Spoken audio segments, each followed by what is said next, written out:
I knew something was wrong the moment I turned onto my street, because my front yard looked naked, completely bare. And in that instant, my stomach dropped. Every single flower I had planted, hundreds of dollars worth of roses, marigolds, and hydrangeas, was gone. Not damaged. Not wilted. Gone.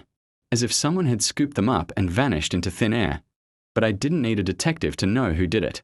Because standing right in the middle of my yard, hands on her hips, wearing that same queen of the cul-de-sac expression, was Karen. The neighbor who believed our HOA was her personal kingdom. The same woman who once measured my grass with a ruler. The same woman who left anonymous notes about unauthorized garden colors. And now she'd taken it to a new level. What happened to my flowers? I demanded, marching toward her. She didn't flinch. In fact, she actually smiled. Oh, those? I had them removed. They violated HOA Section 4B. Front yard decor must be uniform and muted. Your flowers were loud. I could barely breathe. You removed them? Without telling me. They were an eyesore, she said, shrugging like she'd done me a favor. And I warned you about planting anything too bright. No, I snapped. You left a sticky note that said, your garden is too cheerful. That's not a rule. She lifted her chin. Well, it is now. I wanted to yell. I wanted to scream. I wanted to call the HOA president and demand justice. But the more I looked at Karen, her smug grin, her crossed arms, her absolute certainty that she could boss the entire street around, the more something inside me shifted. She expected me to cry, to plead, to argue, but she had no idea who she was dealing with, and who exactly approved this removal operation. I asked, keeping my voice steady. I did, she said proudly. You'll thank me later. I nodded slowly, even though every cell in my body was vibrating with rage. Got it. I walked back toward my porch with a calmness that wasn't calm at all. I could feel Karen watching me, probably expecting me to slump in defeat. But in that walk, I formed my plan. Something she would never expect. Something she wouldn't be able to remove, control, or regulate. If she hated my flowers that much, then she was going to absolutely lose her mind when she saw what I would install next, a 6-foot flower pot, and this time, she wouldn't be able to touch a single petal. The morning after discovering my flower bed stripped bare, I woke up hoping, praying, that maybe I'd imagined the whole thing. Maybe the flowers had been damaged by animals, or maybe some neighborhood kids had run through them. But when I stepped outside, reality hit me harder than I expected. The soil was neatly raked, the roots tossed aside in a clean pile, and not a single petal remained. This wasn't random. This was intentional. And Karen-level intentional at that. Before I could even process the mess, my mailbox creaked open as the mail carrier drove off. Inside was a crisp, perfectly folded envelope stamped with the unmistakable HOA logo. My stomach tightened. I already knew who was behind it. The letter inside was written with all the charm of a parking ticket and all the authority Karen wished she had. It stated that my flower bed violated community aesthetic guidelines, and that the variety, height, and color saturation of my flowers were not in harmony with the surrounding properties. I had 48 hours to remove them. I laughed out loud. It was absurd. My flowers were marigolds, petunias, and daisies, not radioactive alien plants. They were bright, beautiful, and completely harmless. But Karen didn't care about harmony. She cared about control. She cared about being the self-appointed queen of the cul-de-sac. And, apparently, my flowers challenged her throne. I marched straight to her door and knocked. Not aggressively, just enough to make a point. She opened it with her signature tight-lipped glare, already ready to lecture me. Before she could speak, I asked, "Did you pull out my flowers?" She didn't deny it. She didn't flinch. She didn't even try to justify it. She simply crossed her arms and said, "They weren't HOA approved. You should thank me for fixing it." Fixing it? I was speechless. My garden, the one thing that made my front yard feel alive, had been destroyed without so much as a warning. Karen looked so smug standing there, as if she expected me to apologize for planting them in the first place. I walked away without another word. Not because I accepted her decision, but because I knew arguing with her was pointless. Karen didn't listen, she dictated. And if I wanted my flowers back, I couldn't just plant a few more. She'd rip them out again. No, I needed a solution she couldn't touch. Something bigger. Something unmistakable. Something bold enough to make a point she could never ignore. And that's when the idea hit me. If Karen hated my flowers, she was really going to hate what came next. The moment the idea came to me, it was like flipping a switch. 1 second I was fuming about my ruined garden, and the next I was sketching out plans like some kind of botanical mastermind. If Karen wanted to erase my flowers, fine. I'd replace them with something she couldn't possibly ignore, remove, or control. A monument of floral defiance. A 6-foot flower pot. Not a planter. Not a pot on a stand. A full-on, towering, oversized statement piece that would make my front yard impossible to overlook. The more I imagined it, the more energized I became. I spent hours researching materials strong enough to withstand weather, HOA nitpicking, and potential Karen sabotage. I found a reinforced resin composite used for commercial displays, the kind of thing you'd see holding giant fake cones at an ice cream festival. Bright, durable, and practically indestructible. Perfect. Next came the design. I wanted something elegant, not tacky, something so well-crafted that even Karen wouldn't be able to complain without sounding ridiculous. I chose a deep terracotta color with a textured finish that looked like real clay. The top opening would be wide enough to hold a mini garden's worth of flowers, and the inside would be weighted with sand-filled chambers so no one, especially a petty, HOA, obsessed neighbor, could tip it over. But the real statement wasn't the pot itself. It was the flowers I planned to fill it with. This time, I selected varieties Karen had specifically complained about in her past HOA rants: vibrant reds, bright purples, bold yellows. The more color saturation, the better. If I was going to make a point, it would be in full bloom. When I placed the custom order, the seller emailed me personally asking, "Are you sure you want it this big?"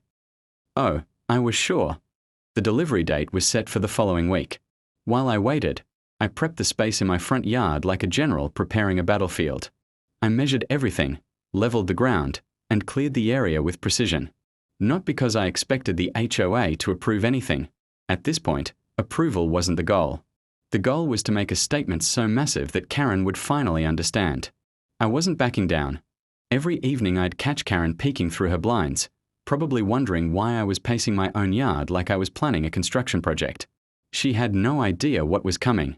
And honestly, that anticipation made it even sweeter, because peaceful gardening was one thing, but this was war, polite, floral war.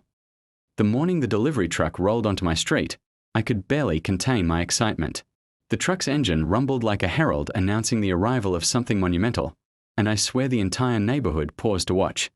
I had cleared the space perfectly, and the anticipation in the air was almost tangible.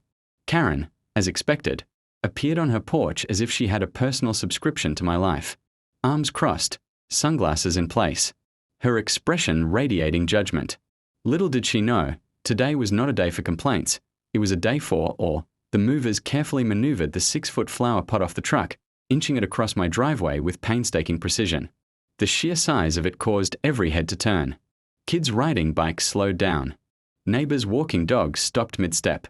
Even the mail carrier hesitated, double-checking the package manifest as if the pot itself were a living creature. And Karen? She froze. Her mouth opened slightly, and her arms, which were previously crossed in smug authority, slowly dropped to her sides. Once the pot was set in its designated spot, I stepped back to admire the craftsmanship. The terracotta finish gleamed in the sunlight. It was textured perfectly, just like clay, but strong enough to survive any HOA scrutiny. Then came the final touch, the flowers. Reds, yellows, and purples intertwined in a vibrant bouquet that practically glowed in the morning sun. The sheer saturation of color was so bold, it practically dared anyone to look away. And Karen was looking, her eyes wide, jaw tight, disbelief written all over her face. She took a cautious step toward the sidewalk, and I couldn't resist. "Nice, isn't it?" I asked casually. "Takes a lot of work to make flowers this tall and beautiful." Her glare could have cut through concrete. That's ridiculous," she spat. "It's huge. It's unbecoming. You can't do that here." I smiled politely. "Actually, I can. The HOA guidelines don't say anything about oversized flower pots." I checked. Her face went from red to pale. Her words faltered, and for once, she had no comeback. She stood frozen, watching my garden bloom with defiance, completely powerless. Meanwhile, neighbors peeked over fences, some stifling laughter, others snapping pictures. The whispers began. Wow, she actually did it. Can you believe it? Karen's speechless. I walked back toward my porch, hands in my pockets, feeling a sense of calm triumph wash over me. This wasn't just about flowers anymore. It was about respect, boundaries, and letting Karen know that petty control only works until someone stands their ground. For the first time, I felt like the neighborhood belonged to me, not her.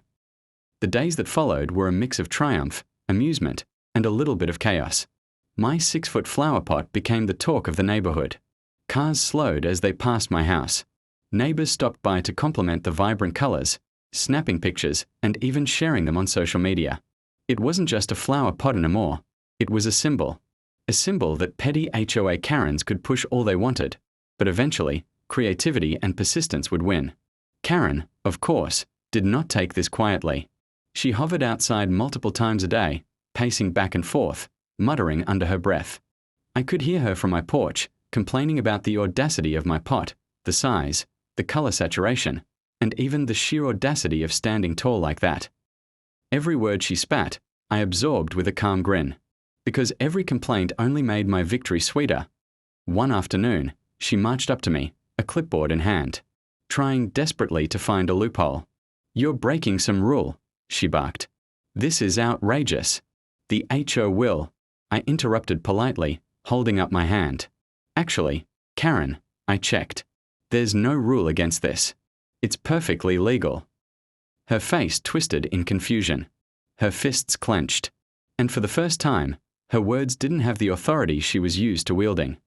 The neighborhood watched in silent delight as the so-called queen of control realized she had no power here. Even better, neighbors began to speak up. "It looks amazing," one called from across the street. "Love the colors," shouted another.